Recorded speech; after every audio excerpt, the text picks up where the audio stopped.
وسلم. قال: سمعت فاطمة أنها قالت: دخل علي أبي رسول الله في بعض الأيام فقال: السلام عليك يا فاطمة، فقلت: عليك السلام. قال: إني أجد في بدني ضعفا، فقلت له: أعوذك بالله يا أبتاه من الضعف.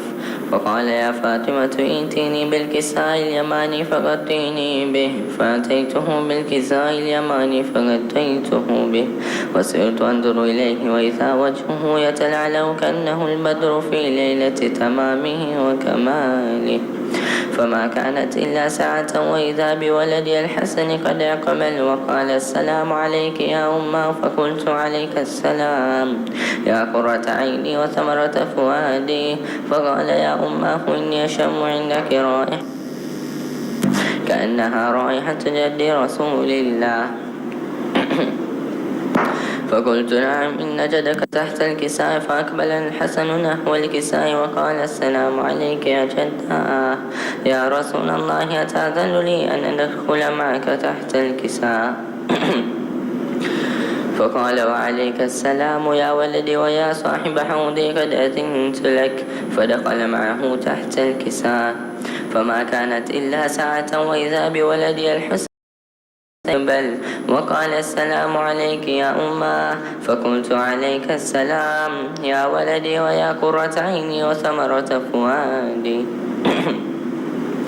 فقال لي: يا أمه، إني أشم عندك رائحة طيبة كأنها رائحة جد رسول الله صلى الله عليه وآله. فقلت: نعم، إن جدك وخاك تحت الكساء. فدنا الحسين عليه السلام نحو الكساء وقال: السلام عليك يا جداه، والسلام عليك يا من اختاره الله، أتأذن لي أن أكون معكما تحت الكساء؟ فقال: وعليك السلام يا ولدي ويا شافع أمتي، قد أذنت لك. فدخل معهما تحت الكساء. فأقبل عند ذلك أبو الحسن علي بن أبي طالب وقال: السلام عليك يا بنت رسول الله. فقلت له: وعليك السلام يا أبا الحسن ويا أمير المؤمنين. وقال: يا فاطمة، إني أشم عندك رائحة طيبة كأنها رائحة أخي وابن عمي رسول الله. فقلت: نعم، ها هو مع ولديك تحت الكساء.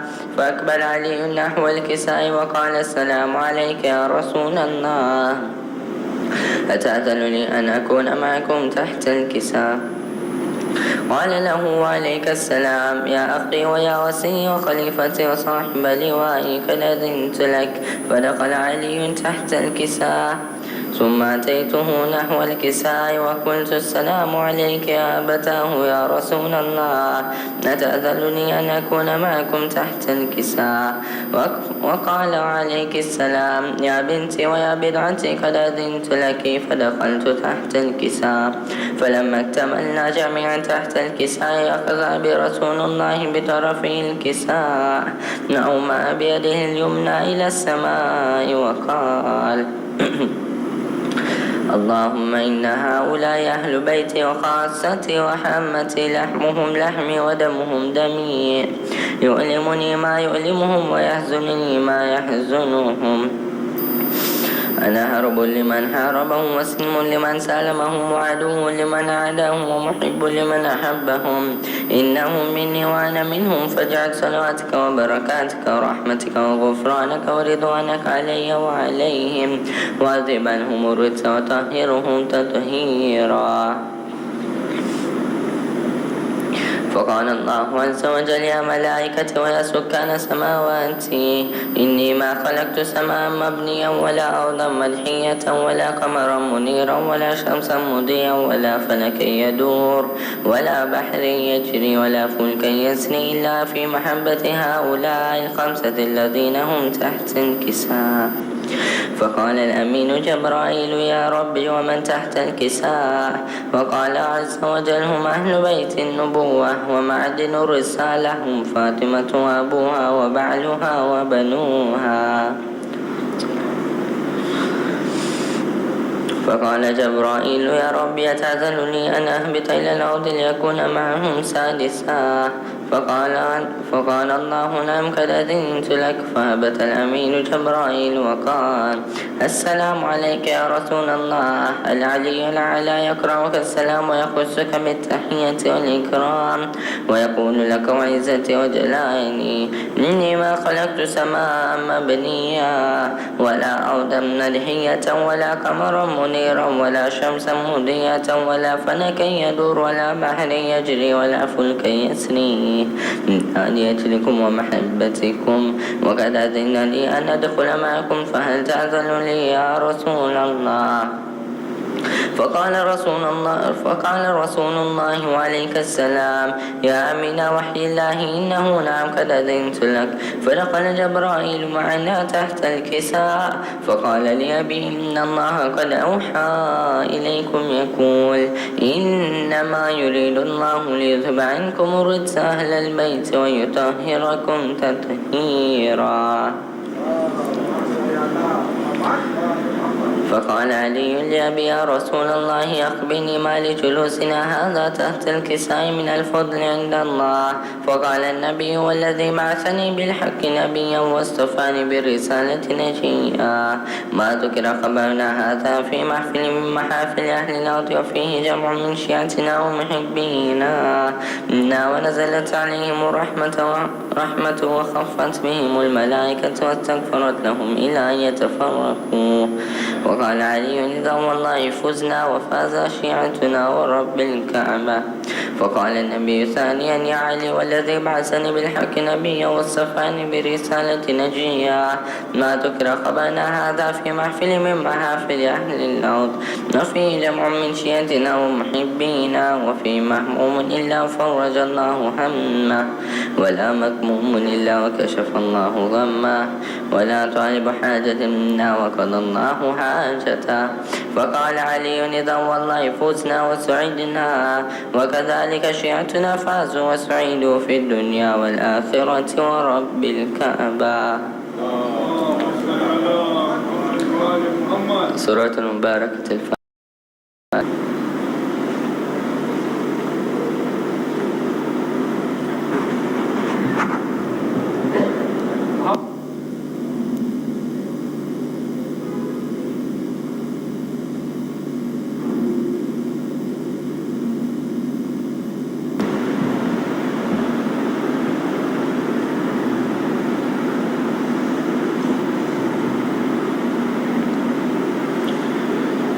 أعوذ بالله من الشيطان.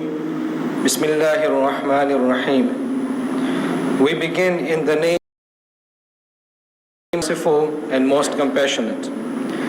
Our humble greetings and salutations on the Prophet and his holy progeny, who were purified with a perfect purification. States in Surah Al-Ahzab, verse number 33, إِنَّمَا يُرِيدُ اللَّهُ لِيُذْهِبَ عَنْكُمُ الرِّجْسَ أَهْلَ الْبَيْتِ وَيُطَهِّرَكُمْ تَطْهِيرًا. صلوات الله. First of all, let me extend my warm congratulations to the bride, the groom, and their families on this great occasion. Indeed, it is a blessed night for the new couple, a night when the attraction that was felt during the engagement period will turn into a realization of a deep compassion and commitment to each other, a commitment that will get stronger every day and every year of your lives. This feeling is the one that is instilled in our hearts by Allah and is among His signs that He speaks about in the famous verse of Surah Ar-Rum. And among His signs is that He created of you mates from your own selves, that you may take comfort in them. And He ordained affection and mercy between you, and there are indeed signs in that for people who reflect. From tonight, life will never be the same. Dulha Sahib, let me start with you. From tonight onwards, forget about being right. From tonight, she is right, you are wrong. You are great, she is greater. You are wise, she is wiser. But then you will come back and tell me, I am still the man, I am dominant. But let me tell you the reality. You are the man, she is the manipulator. So careful. And good luck. Like all of us, you will also survive. In fact, you will not only survive, you will flourish. There are some great spiritual changes that happen after the nikah. According to various ahadith, from tonight onwards, your prayer will carry a greater reward. Your sleeping is better than the nightly worship and the fasting of an unmarried person. Half of your religion is secure. Your sustenance will increase. Your morals will improve, and you will become more courageous.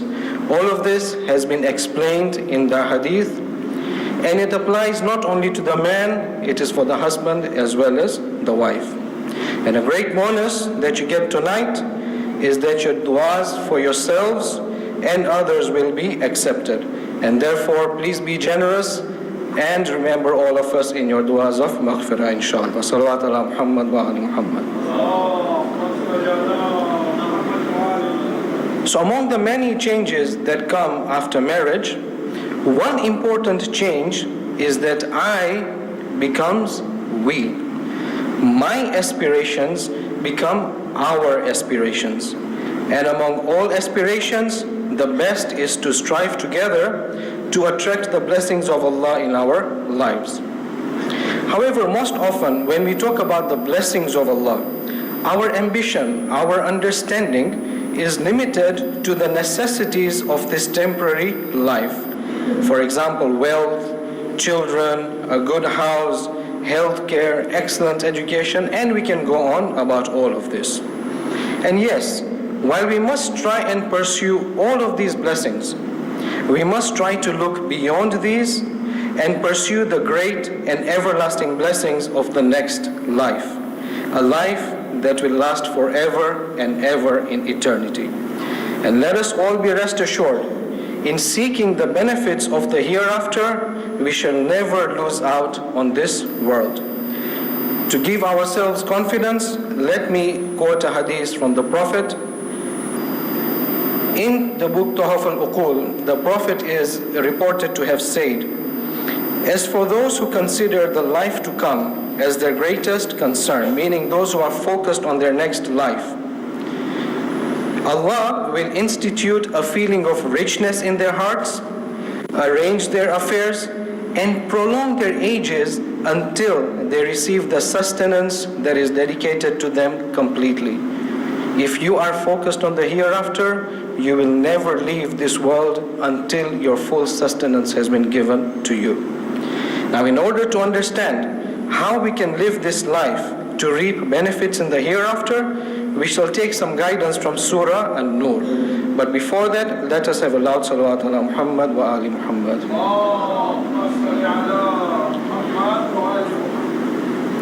Surah An-Nur, the 24th chapter of the Quran, mainly deals with matters of decency in society, whereby marriage is encouraged, hijab for men and women is explained, and some family matters are touched upon. From verse number 35 to 38, the discussion switches to the light of Allah, which He instills in certain houses whose status He has allowed to be elevated. And in the next few verses, Allah mentions 5 main qualities of people of the houses which Allah has given the honor of being elevated. Now these 5 principles, these 5 qualities are the ones we must adapt in our lifestyle to attract the special and everlasting bounties of Allah in our homes. And it is important to understand that by the light of Allah, we mean the light of faith and guidance, which will brighten every dark episode of the trials in this world. The very first quality of an elevated home is that it is engaged in the dhikr of Allah. Now, a lot of times when we say dhikr, our mind goes to that Sufi practice of sitting on one corner and reciting or chanting the names of Allah. Yes, this is one form of zikr, but in general and in its reality, Dhikr means to always be in the state of realization that Allah is aware of our deeds at every time and every place. This is a general meaning. More specifically, Imam Sadiq ﷺ says, dhikr means to remember Allah with regard to what He has made lawful and unlawful. Therefore, we can combine the two and understand that dhikr is a constant realization of Allah's presence, which enables us to observe His laws regarding what is lawful and unlawful for us. Now this realization, this level of dhikr can either increase or it can decrease based on our deeds. So let us look at some of the deeds which will increase our realization of Allah's presence and therefore also increase the amount of blessings that we receive from Allah.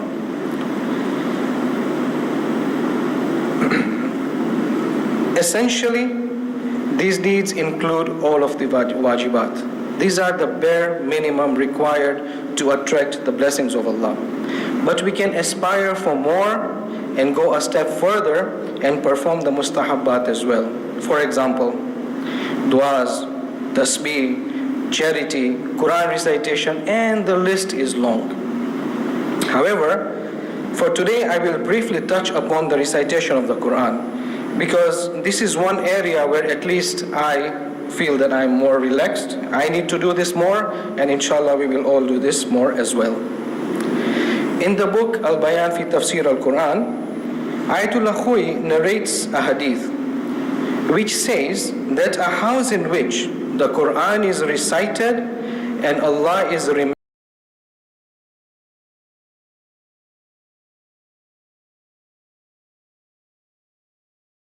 the devils will abandon it, and it will glow for the dwellers of the heavens as a bright star glows for the people of the earth. The hadith continues and says, and a house in which the Quran is not recited and Allah is not remembered, the exact opposite will happen, meaning that the house will not enjoy the blessings of Allah subhanahu wa ta'ala. Now this same book mentions another hadith from among you who has been busy in the market, that when he returns to his home, he would not sleep until he has recited a chapter from the Quran. For verily, every verse he recites, 10 good deeds would be recorded for him, and 10 bad deeds would be erased. So if we make a small calculation, spend a few minutes before we go to sleep to recite just 10 verses of the Quran. Every night we qualify ourselves to get 100 good deeds recorded in our book and 100 sins erased from our book. We pray that Allah gives us the tawfiq to do this. On the other hand, there are certain deeds which will deprive the home of blessings. In general, any sinful activity will deprive a home of the great divine light and blessings. And among the many vices, I have decided to talk about the playing and listening of music in the home. Because unfortunately, with all the digital devices that we have, music is at our fingertips, and a lot of us, especially some of our youths, have forgotten that this is a sinful activity. It is haram to indulge in music. In an article about music, Sheikh Salim Bimji quotes a hadith from Imam Rida alayhi salam who says, a person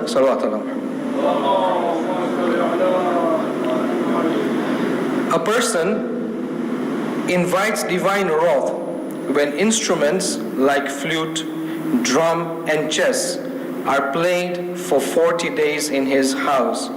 If this man dies within these 40 days, his death would be of a sinner and a transgressor. His place shall be in hell, and what a dreadful place this is.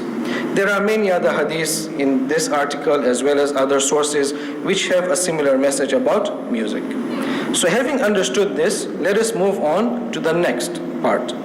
The second quality of an elevated house is that in this house the inhabitants, the family members, are always engaged in the glorification of Allah morning and evening.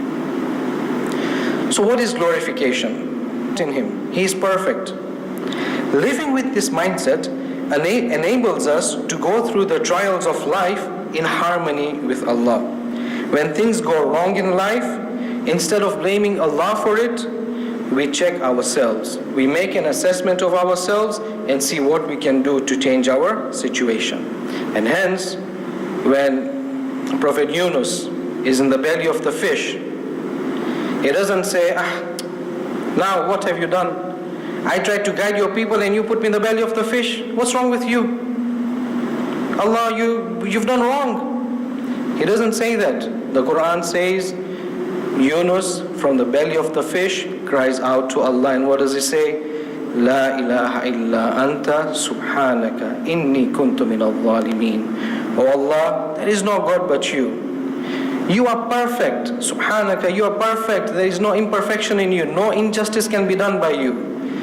I have been unjust. I need to check myself and I need to make myself better than I am. This is one aspect of glorification. But the term glorification, the word tasbih in the Quran, has also been used to mean the daily prayers. And in this line, Imam Kadhim alayhi salam says that this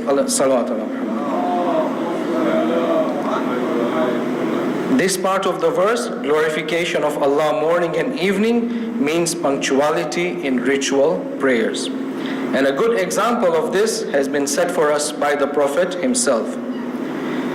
Imam Ali alayhi salam is reported to have said, the Prophet never put anything before his prayer, neither his dinner nor anything else. When the time for prayer would set in, it was as if he knew neither family nor close friend. And therefore, to invite the light of Allah in our homes, punctuality in the daily prayers is essential. Third is a set of qualities related specifically to the men of the house, and that is their economic activities. Each and every business activity does not distract them from three important things.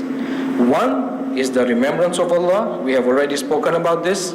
Second is the maintenance of prayer. And third is the paying of zakat. So one may ask, so if I want to attract Allah's blessings in my life, I can do 100 things, I can do 1,000 things. Why does Allah mention only two things? Prayer and zakat. So the Mufassirin of the Quran explain that here prayer refers to the fulfillment of all our obligations towards Allah, what we term as the Haqqul Law. And zakat refers to the fulfillment of all obligations towards the people, and what we call the Haqqun Nas. And we must also understand that over here, the verse does not say that you should give up working and engage in the worship of God. Rather, it says work should not distract us from our religious duties.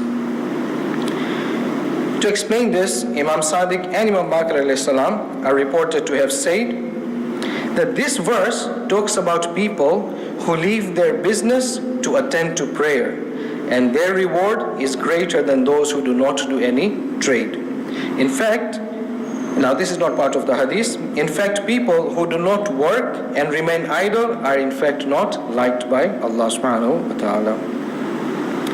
And finally, the last quality of these people is that they fear the day of judgment, the day when the real state of their souls will be revealed, and they will either receive eternal peace or eternal damnation. While they fear Allah, at the same time they hope for the reward of Allah, which He has promised them in return for their good deeds. Such rewards that no human mind can ever imagine. Fear and hope are two wings of believers. While fear restrains one from what is unlawful, hope motivates a person to engage in the best of deeds. In other words, fear and hope enable us to live this temporary life to build their life in Akhirah, a life which will have no end. May I please have a salawat ala Muhammad wa ali Muhammad.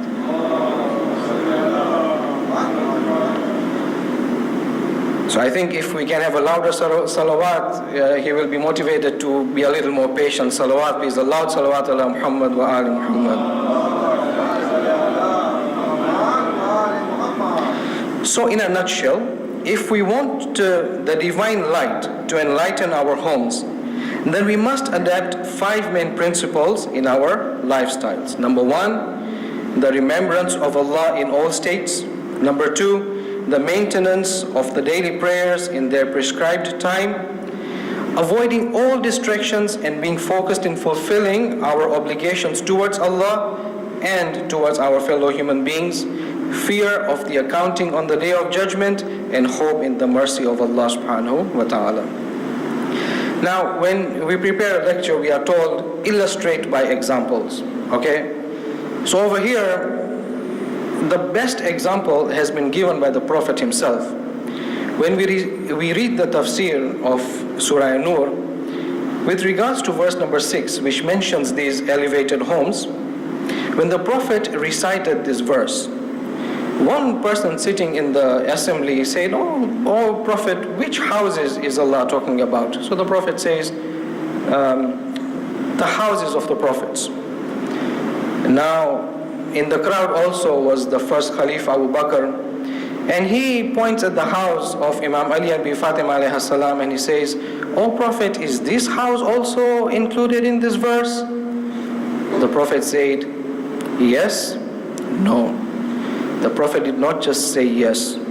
They said, "Yes, it is among the best of them." And let us recite a salawat ala Muhammad wa ali Muhammad. And therefore, if we want to follow a living example of a blessed home in our lives, then let us follow the values of the house of Ali and Fatima.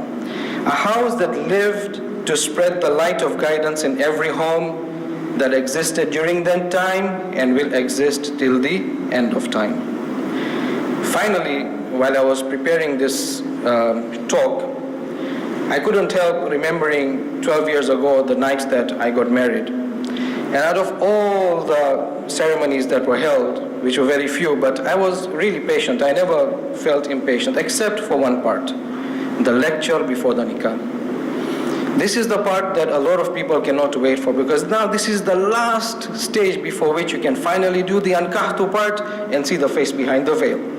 So, Dulha Sahib, Zahmat Tamam, okay, once again, my heartiest congratulations to you and your families, and we pray to Allah subhanahu wa ta'ala to grant you success in all your aspirations in this world and the hereafter, to enlighten your homes with the light of His guidance, and to grant you righteous children who live to serve the son of Fatima, who will come to fill this earth with peace and justice. Assalamu alaikum wa rahmatullah.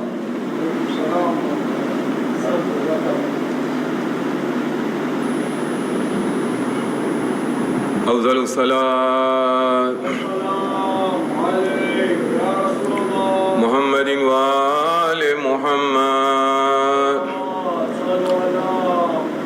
शुरू करता हूँ मैं नाम खुदा से बना में पंजातन ले किसा से बियाले मुहम्मदीन उरिफा सवाबु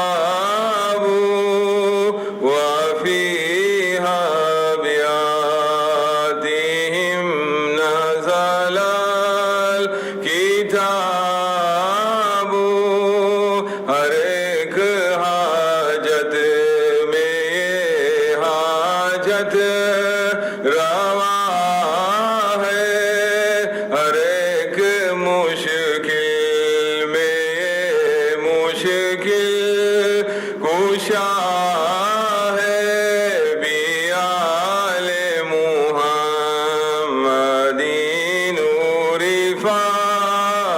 sa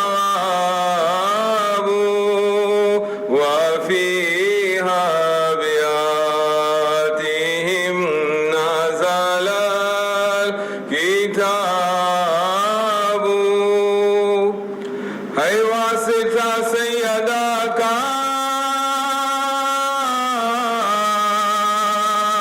और वासिता हैदर का। आबाद रहे दोनों ये शादी मुबारक हो। इलाही बेहक नबी व बेहक आल नबी कोई रंज न आए कभी ये शादी मुबारक हो। फर्ज अपना अदा करके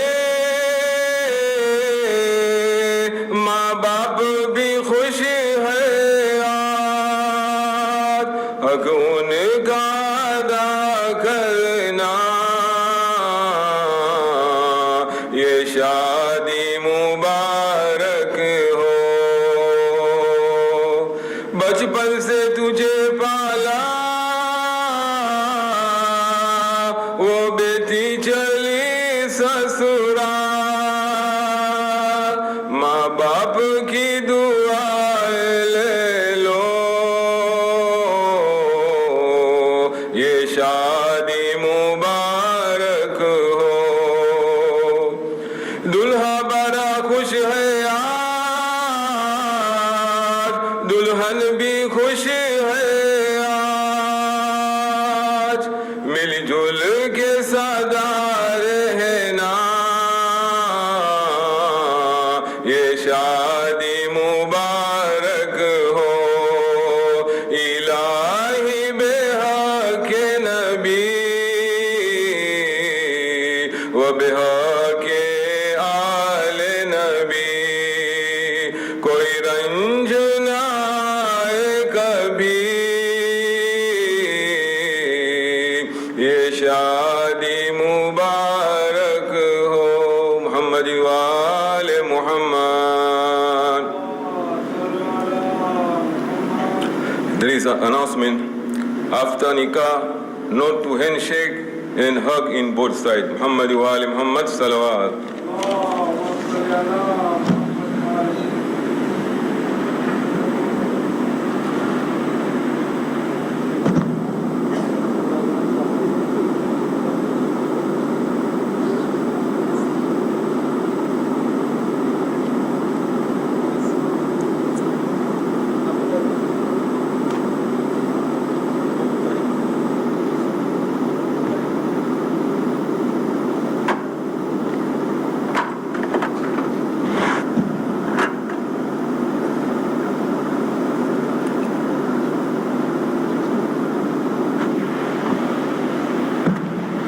Muhammad wa ali Muhammad salawat.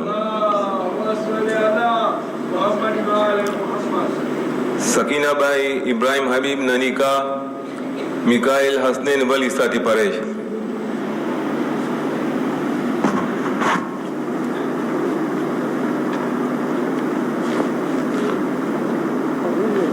Huh? Yes, yes, yes. Huh? This one.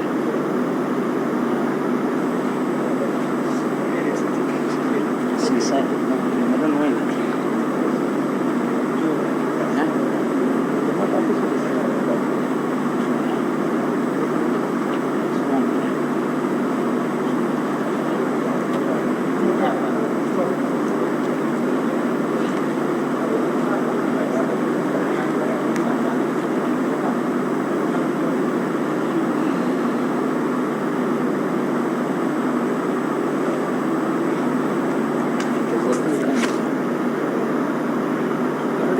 Yeah, this is just dummy. Yeah.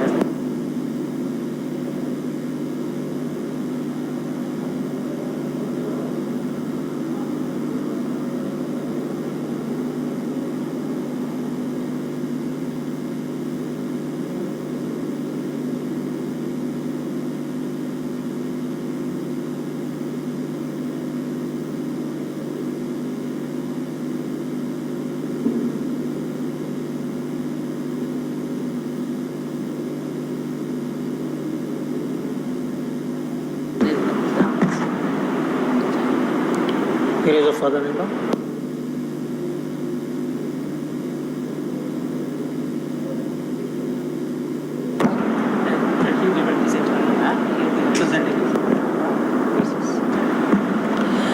إن الله وملائكته يصلون على النبي يا أيها الذين آمنوا صلوا عليه وسلموا تسليما اللهم صل على محمد وآل محمد.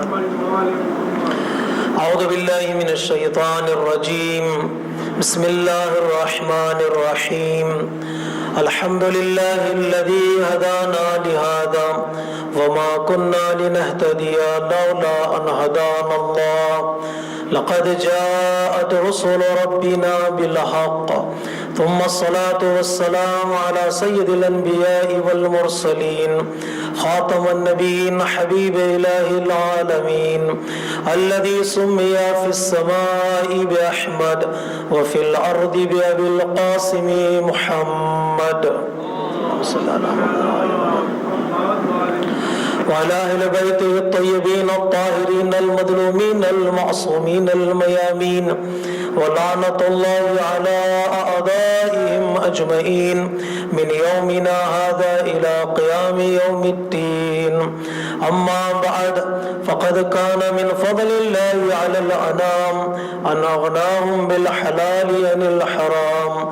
وقال الله تبارك وتعالى في محكم كتابه ومتقن خطابه بسم الله الرحمن الرحيم وأنكحوا الأيام منكم والصالحين من عبادكم وإمائكم إن يكونوا فقراء يغنيهم الله من فضله والله واسع عليم. وقال رسول الله صلى الله عليه وآله وسلم النكاح من سنتي فمن رغب عن سنتي فليس مني. وصل اللهم على محمد وآله الأطهار بناء على كتاب الله وسنة رسول الله صلى الله عليه وآله وسلم.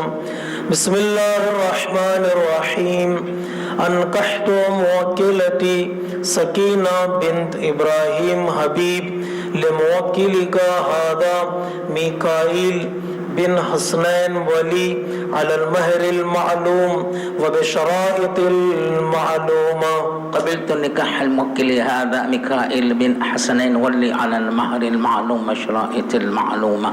زوجت موكلتي سكينة بنت إبراهيم من موكلك هذا ميكائيل بن حسنين على الصداق المعين وبشرائط المعينة. قبلت التزويج الموكل هذا ميكائيل بن حسنين على الصداق المعين والشرائط المعينة. أنكحت وزوجت موكلتي سكينة بموكلك هذا ميكائيل على الصداق المذكور وبشرائط المذكورة. قبلت النكاح والتزويج الموكل هذا ميكائيل على الصداق المذكور والشرائط المذكورة. زوجت وأنكحت موكلتي سكينة حبيب لموكلك ميكائيل ولي على الصداق المعلوم وبشرائط المعلومة. قبلت التزويج والنكاح الموكل ميكائيل ولي على الصداق المعلوم وشرائط المعلومة. أنكحت موكلتي سكينة بنت إبراهيم لموكلك هذا ميكائيل بن حسنين على المهر المعلوم وبشرائط المعلومة. قبلت النكاح لموكل هذا ميكائيل بن حسنين على المهر المعلوم وشرائط المعلومة. صل على محمد وآل محمد. اللهم إني أسألك بحق محمد وأنت المحمود وبحق علي وأنت الأعلى وبحق فاطمة وأنت فاطر السماوات والأرض وبحق الحسن وأنت المحسن وبحق الحسين وأنت قديم الإحسان. اللهم ألف بينهما كما ألفت بين آدم وحواء. اللهم ألف بينهما كما ألفت بين إبراهيم وسارة اللهم ألف بينهما كما ألفت بين موسى وصفورا اللهم ألف بينهما كما ألفت بين محمد المصطفى وخديجة الكبرى اللهم ألف بينهما كما ألفت بين علي المرتضى وفاطمة الزهراء اللهم ألف بينهما وطيب نسلهما وآتهما خير الدارين بحق محمد وآله الأطهار اللهم صل على محمد. Congratulations.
बस साइन जरूर नहीं, साइन की जरूर नहीं।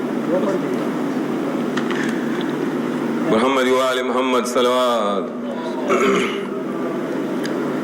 આજની શાદીના મુબારક પ્રસંગે જમાત તરફથી દુલ્હા અને દુલ્હનને તેમના માવિત્રોને તથા સગા સંબંધીઓને હાદી મુબારક પાઠવવામાં આવે છે. બંને પાર્ટીઓ તરફથી જમાતને જુદી જુદી સંસ્થાઓ માટે જે રકમની ભેટ મળી છે તે બદલ આભાર. अपने सब अल्लाह सुब्हानहू व तआला पर से दुआ गुजारिए कि बहके चहद मासूमीन अलैहिस्सलाम दुल्हा અને દુલ્હનને હંમેશા શાદ વ આબાદ